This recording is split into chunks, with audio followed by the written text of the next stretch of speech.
Hello, welcome back sa channel natin guys.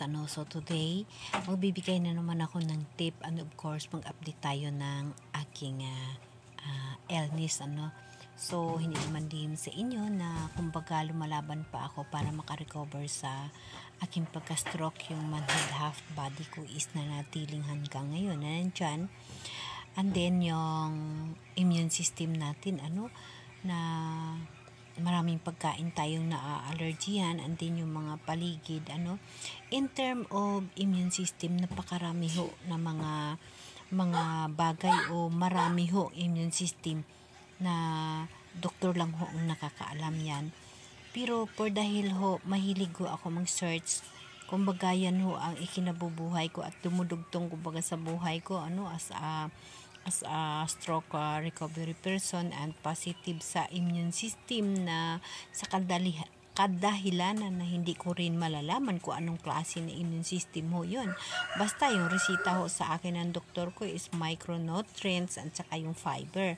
So kumbaga yung mga ganun, So dahilan nga until now hindi pa ho ako nakainom ng aking gamot na yan kasi nga sobrang mahal ho. So hindi ko pa na-try kahit ni isa. Start na ako'y ginresitahan ng ganun, pero ina-update ako ng doktor ko. So ako mismo nagsisearch sa mga bagay-bagay kung paano, kasi mayroon naman tayo ngayon maganda na mga apps na pwede makasagot na akala mo doktor din, and then magawa natin sa sarili natin in physical, in actual sa sarili natin magagawa natin. Isa ho yun sa nakatulong sa akin kung bakit ako'y nanatili hanggang ngayon is ito lumalaban at hindi pa ho ako nakainom ng aking mga resita. Yung iniinom ko lang ho ngayon na resita ko, yung na-stroke ako, yung atorvastatin, telmisartan, vitamin B, and then yung aspirin at saka yung cetirizine ko if needed. So yung cetirizine ko guys, umiinom mo ako niyan pag pakiramdam ko ay kumain ako na ayun na, nagpaltipit na yung puso ko, and then tumaas na yung BP ko na wala namang kadahilanan kundi yung kinain ko man lang, tapos namamanhid na yung labi ko, and then ayan na na yung tiyan ko, something kumukulo na, inom na ho ako niyan ng cetirizine, and then magpahinga ho ako niyan. After 1 hour ho, nag-back to normal na ako. So, kumbaga, kung yun man ho ay cause ng aking anti-allergy or yung immune system, so, basta cetirizine lang ho ang iniinom ko. So, yung bagong mga resita ko, sobrang mamahal, kaya nakafocus sa immune system ko kasi nakokontrol naman yung BP ko, kaso lang wala nga akong pangbili. So guys, bilang isa ka-patient nga kumbaga, mahilig tayo mag-search ko anong dapat natin gagawin. So sabi ko, nagtatanong mo ako, ano ang mga bagay na madali natin makuhaan ng idea. Kaya nagtatanong ako, bakit magkaroon ng allergy nasi-burst ang isang tao? Ano ba yung mga dahilan? So nagsisearch ako niyan, alam niyo ba kung ano mga sinasagot sa akin? Ang allergy ay isang kondisyon kung saan ang katawan nagre-react sa mga substance na karaniwan ay napinsala tulad ng pollen, dust mite at saka mga pagkain o mga gamot. Nga dahilan ng allergy ay hindi sa lubusang naunawaan, ngunit may mga ilang mga kadahilanan maaring mag-ambag sa pagbuo ng allergy. Yes, tama ho yun guys. Diyan din ho ako nagbabase kasi na-allergy ho ako pag sobra madumi, namamantal ako, na-allergy ako sa pagkain. So anong klaseng allergy ho yun? Anong klaseng sakit ang mayroon ako?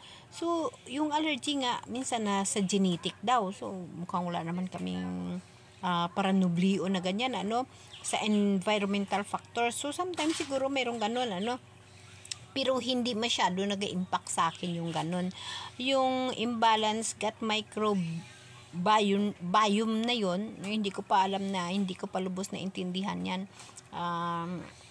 Pag-aralan natin yan, baka malay mo isa diyan sa makatulong sa akin kung makagaling ako, Tapos yung hygiene hypothesis o something ata nga medyo related ako diyan kasi guys, yun ang hygiene hypothesis, ang teorya na ito ay nagsasabi na ang mga bata na lumalaki sa mga malinis na kapaligiran ay mas Dahil, what we call this, ang hygiene hypothesis, ulitin ko, ang tsura na ito ay nagsasabi na ang mga bata ay lumalaki sa mga malinis na kapaligiran ay mas malamang na magkaroon ng allergy dahil sa kulangan ng nakakalantad na bacterial microorganism.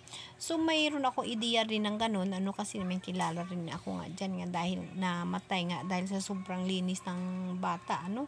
So, something na ganyan ang iniisip ko. Alam niyo ba kung bakit? Ang sintomas ng mga allergy sa balat, sa paghinga, mayroon ako niyan. Sintomas sa digestive system, mayroon ako niyan. Kaya sabi ko, ang hirap. So, sabi ko, sa sobrang linis pala, guys, madadali din tayo, So, dahil na sa sarili ko, na pag-isip-isip ko siguro dahil na ganun ako, sobra akong malinis kasi hindi naman ako na malaking mayaman, pero kumbaga, masilan ako sa mga bagay, lalo na sa mga pagkain, napakasilan ko. Hindi mo ako kusinira ako, pero hindi mo ako mapapakain ng matabang, hindi mo rin ako mapapakain ng, yung something na, mahilig ako sa walang lasa. Mahilig ako sa, ayaw ko yung mga maalat, ayaw ko rin yung, something ganun sa mga pagkain, pili ako masyado. Tapos sa mga gamit, sa mga environment ko, masyado ako pili. May attitude pa ako na may baon ako lagi na alcohol. Kasi pag naiinitan ako or something na parang pakiramdam ko ng lalagkit ako, alcohol ako agad. So, hindi rin maganda yung ganun.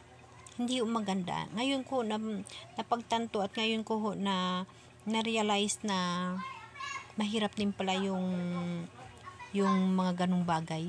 Nasa sobra mong linis, mahirap po. So, imagine mo yung tinatawag na hygiene hypothesis na tinatawag.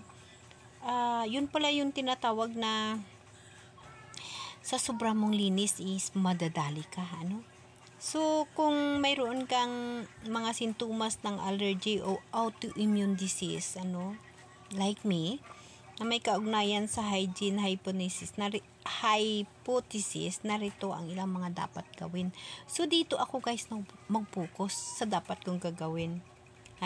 Siyempre nakakonsulta na ako sa doktor, kumonsulta sa doktor. So, andyan na, nakonsulta na ako sa doktor.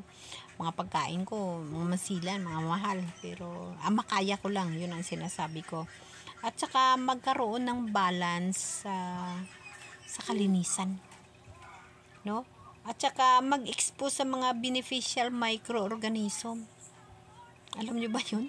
Kailangan ko rin ganun. Kaya sabi ko sa sarili ko, mabuti pa pala ako nagligid-ligid ako dati sa kadamuhan, Naalala ko, I remember dati nung bata pa ako, Pag tuwing mag-anihan, hindi ako makapag-ani. Kasi nga, pagdating ko doon sa talamnan, pag-uwi nangangati na ako. Kung bata pa ako, mayroon akong ganun. Nadagdagan lang dahil nga, ganun na nga yung attitude ko na bata pa ako is marami na akong kati-kati kaya lagi na lang ako sa bahay, ako yung tagalabakag tagaluto, hindi ako pwede ma-expose doon sa talamnanan sa mga girok ng paray.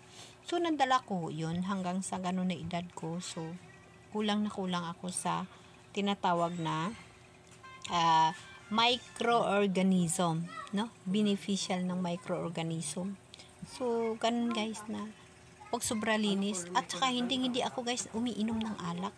So, lagi nila ako sinasabihan, uminom ka kahit kunti para malagyan naman ng dugo mo. Pero no guys, hindi talaga ako. Kaya yun siguro nangyari sa akin, Tsaka, ang ginagawa ko na lang ngayon guys, ang nilalaban ko sa immune system ko, kumain ako ng tama. Yung alam ko na may fiber o safe ako, and then nag-i-exercise na lang sa dahan-dahan.